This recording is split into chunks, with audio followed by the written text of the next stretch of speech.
Il y a 10 jours, Trump ordonnait à la Navy de tirer pour tuer sur les bateaux iraniens. Hier soir, Rubio déclarait que la guerre était terminée. Le pétrole a chuté de 10% en 24 heures, Bitcoin a atteint 82 000 $ et l'essence à la pompe n'a pas bougé d'un centime.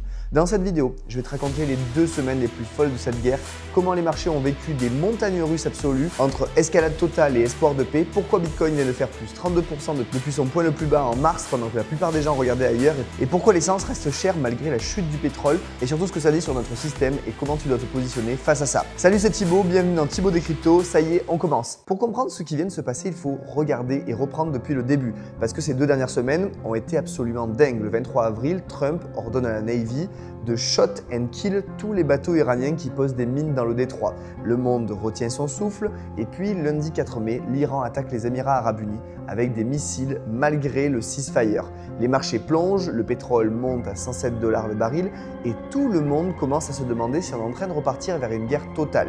Le détroit d'Ormuz est toujours bloqué des deux côtés, les US bloquent les ports iraniens, l'Iran bloque le passage des tankers, un seul cargo passe par jour là où il transitait 120 normalement et le Pentagone annonce que pour la première fois depuis 2003, 3 porte-avions américains sont simultanément stationnés au Moyen-Orient. Et 3 porte-avions, c'est la posture militaire maximale des États-Unis et c'est pas un signe donc de désescalade. Et puis le 5 mai, Trump annonce le projet Freedom, une opération militaire pour escorter des navires commerciaux neutres à travers le détroit d'Ormuz. Les marchés réagissent positivement, Bitcoin monte à 80 000 $, tout le monde pense que ça y est, on rouvre le détroit et là, 48 heures après le début de l'opération, Trump l'annule. Il annule Project Freedom en invoquant la demande du Pakistan et d'autres pays et des grands progrès vers un accord. Et c'est là que tout bascule vraiment, parce que c'est le lendemain matin 6 mai, Marco Rubio qui tient un briefing de presse et dit quelque chose d'historique. Il dit que l'opération Epic Fury, la campagne militaire lancée le 28 février contre l'Iran, est conclue et que ce que Washington cherche maintenant, c'est un mémorandum d'entente pour les négociations futures. Et là, tu réalises ce qui vient de se passer. Depuis le début de cette guerre, Trump disait reddition inconditionnelle, fin du programme nucléaire, levée totale du contrôle iranien sur le détroit, et là, Rubio dit qu'on veut juste un mémorandum d'une page pour ouvrir des négociations futures. C'est exactement ce que l'Iran demandait depuis le début. Régler Hormuz maintenant et le nucléaire plus tard. Axios confirme avec plusieurs sources d'ailleurs que les 2 parties travaillent sur ce mémorandum d'une page. L'Iran dit que le détroit peut rouvrir avec de nouvelles procédures et aujourd'hui, l'Iran doit remettre sa réponse officielle au médiateur pakistanais. Donc on est littéralement en train de vivre la résolution potentielle de cette crise en temps réel. Mais voilà mon analyse sur tout ça. Et je vais être direct, Trump vient de reculer sur toutes ces lignes rouges. Il a passé 10 semaines à dire reddition inconditionnelle et il accepte maintenant un mémo d'une page qui laisse le nucléaire pour plus tard. Et je pense que c'est pour une raison très simple. L'essence à 4,54 $ le gallon aux États-Unis, ça commence à faire très mal politiquement. Les sondages montrent que 80% des Américains veulent la fin de cette guerre. Et Trump a un summit avec Xi Jinping dans une semaine, le 14 mai, et il veut arriver à cette réunion en position de force avec la guerre derrière lui. Ce que les marchés te disent, c'est que le scénario de paix est maintenant le scénario de base. Plus le scénario optimiste. Le pétrole a perdu 10 $ en 24 heures sur cette news, le S&P 500 et le Nasdaq ont atteint des records historiques mercredi, le Dow Jones a gagné 600 points pour frôler les 50 000 points et Bitcoin a atteint 82 000 $, son plus haut depuis janvier. Les marchés ont donc déjà pricé la paix. La vraie question maintenant, c'est est-ce que l'accord va tenir ou est-ce que Trump va encore changer d'avis demain matin? Et je terminerai cette note sur une note d'honnêteté. Même hier soir, alors que tout le monde parlait de paix imminente, Trump a dit au New York Post que c'était trop tôt pour un accord et que c'était peut-être une grosse supposition. Et ce matin, le pétrole repart à la hausse parce que les marchés réalisent que rien n'est signé, rien n'est figé et rien n'est garanti. On est donc dans un environnement où la situation peut changer 5 fois par jour selon l'humeur du trust social. Donc la leçon numéro 1 de ces 2 semaines, c'est celle-ci. Ne trade jamais sur les annonces individuelles de Trump parce que la moitié d'entre elles ont été annulées dans les 48 heures qui suivent. Ce qui marche, c'est de comprendre la tendance de fond, la tendance globale. Et donc là, la tendance de fond, c'est que les 2 camps veulent sortir de cette guerre et ça, c'est un signal long terme que tu dois intégrer dans ta stratégie. Maintenant, parlons de Bitcoin et des marchés parce que là, il s'est passé quelque chose que la plupart des gens ont complètement raté. En mars, Bitcoin était à 62 000 $ quand même, son plus bas depuis plus d'1 an. Tout le monde paniquait, les altcoins stagnaient, le sentiment était catastrophique avec un Fear and Greed Index à 20, en zone donc d'extrême peur. Et la plupart des gens que je connais ont soit tout vendu, soit arrêté de regarder les marchés. Aujourd'hui, Bitcoin est à 82 000 $, c'est une hausse de plus de 32% en 6 semaines, c'est son plus haut depuis janvier. Et les inflows dans les ETF Bitcoin Spot ont totalisé 2,44 milliards $. $, rien qu'en avril, le meilleur mois depuis octobre 2025. Ce qui veut dire que pendant que le retail paniquait et vendait, les institutionnels, eux, achetaient massivement et surtout silencieusement. Et c'est là que c'est intéressant parce que BlackRock a continué donc d'accumuler. Son ETF Bitcoin européen a dépassé 1,1 milliard de dollars d'actifs sous gestion avec 14 200 bitcoins détenus.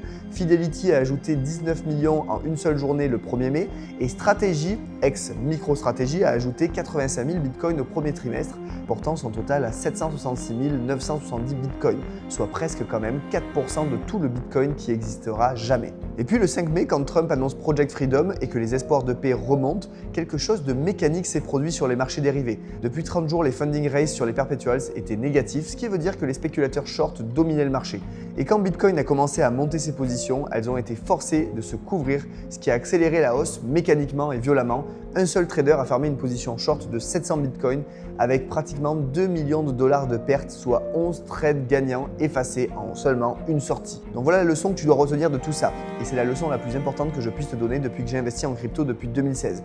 Les meilleures opportunités d'achat surviennent exactement au moment où la peur est maximale. Mars 2026, à 62 000 $ avec une guerre au Moyen-Orient, une Fed qui refuse de baisser les taux et des altcoins qui stagnaient partout. C'était le moment d'acheter, pas de vendre. Et ça, les institutionnels le savaient. Et c'est pour ça qu'ils ont mis 2,44 milliards en avril pendant que le retail fuyait. Et maintenant que tout le monde parle de paix et que Bitcoin est à 82 000 $, tout le monde veut acheter. C'est humain. Mais c'est exactement à l'envers de ce qu'il faut faire. Dans mon groupe privé, on a analysé ce setup en temps réel pendant mars et avril. Et c'est exactement le genre de moment où avoir une communauté et une analyse structurée fait toute la différence entre celui qui achète au bon moment et celui qui achète pendant que tout le monde en parle. Et maintenant, le truc qui me met le plus en colère cette semaine, et j'assume d'être en colère là-dessus, c'est le pétrole qui a chuté de plus de 10 $ le baril en 24 heures mercredi sur les espoirs de paix. Le WTI est passé de 107 $ quand même à 95 $, le Brent de 110 $ à 101 $. C'est une des plus grosses baisses en une seule journée depuis des mois. Et l'essence à la pompe aux États-Unis est passée de 4,49 $ à 4,54 $ le gallon le même jour, soit une hausse de 5 cents dans le sens inverse au final de la baisse du pétrole. Et NBC News qui couvre ça dit très pudiquement que les ajustements de prix du carburant suivent normalement les mouvements du brut avec un délai de plusieurs jours. Sauf que quand le pétrole monte, ça met 24 heures, pas plusieurs jours. Et en France, c'est exactement pareil. L'essence est montée de 1,72 € à 2 € le litre en 3 semaines quand la guerre a commencé. Et aujourd'hui, alors que le pétrole est en train de corriger massivement, elle n'a pratiquement pas bougé et ce n'est pas un accident. C'est une asymétrie structurelle qui bénéficie à tout le monde, sauf à toi. Les raffineurs augmentent leur marge à la hausse, les distributeurs font pareil, l'État garde ses taxes fixes qui représentent 60% du prix à la pompe. C'est là qu'on se rend compte que personne n'a d'incitation à te répercuter la baisse rapidement et que quand les prix vont finalement baisser dans quelques semaines, tout le monde va se féliciter de baisser les prix alors qu'ils auraient dû les baisser il y a 3 semaines.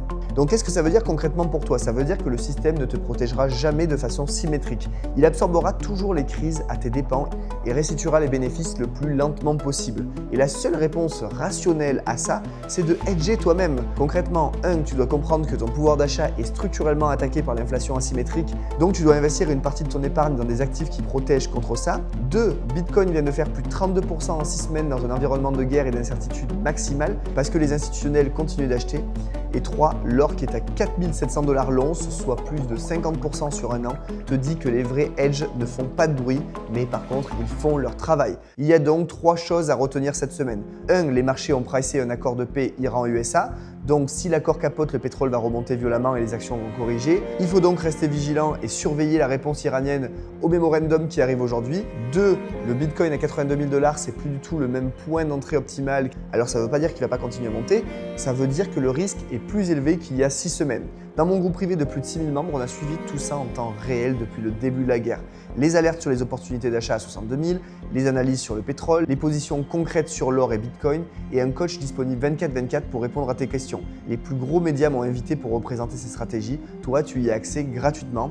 Le lien est en dessous. Par contre, si tu cherches juste à suivre des signaux classique sans comprendre, tu peux passer ton chemin. Si tu veux par contre vraiment apprendre à lire les marchés dans un environnement aussi chaotique que celui-là, bienvenue. Voilà les amis pour ce 8e Thibaut des cryptos, 2 semaines de folie avec Trump qui passe de tirer pour tuer à un mémorandum de paix en une page, le pétrole qui fait moins 10% en 24 heures pendant que l'essence à la pompe monte, Bitcoin qui touche 82 000 $, son plus haut depuis janvier, et les marchés mondiaux au record sur l'espoir d'une paix qui n'est toujours pas signée. Abonne-toi, clique sur la cloche, commente ce que tu penses de cet accord en cours, rejoins le groupe et si tu veux aller plus loin, rendez-vous dimanche prochain 18 h.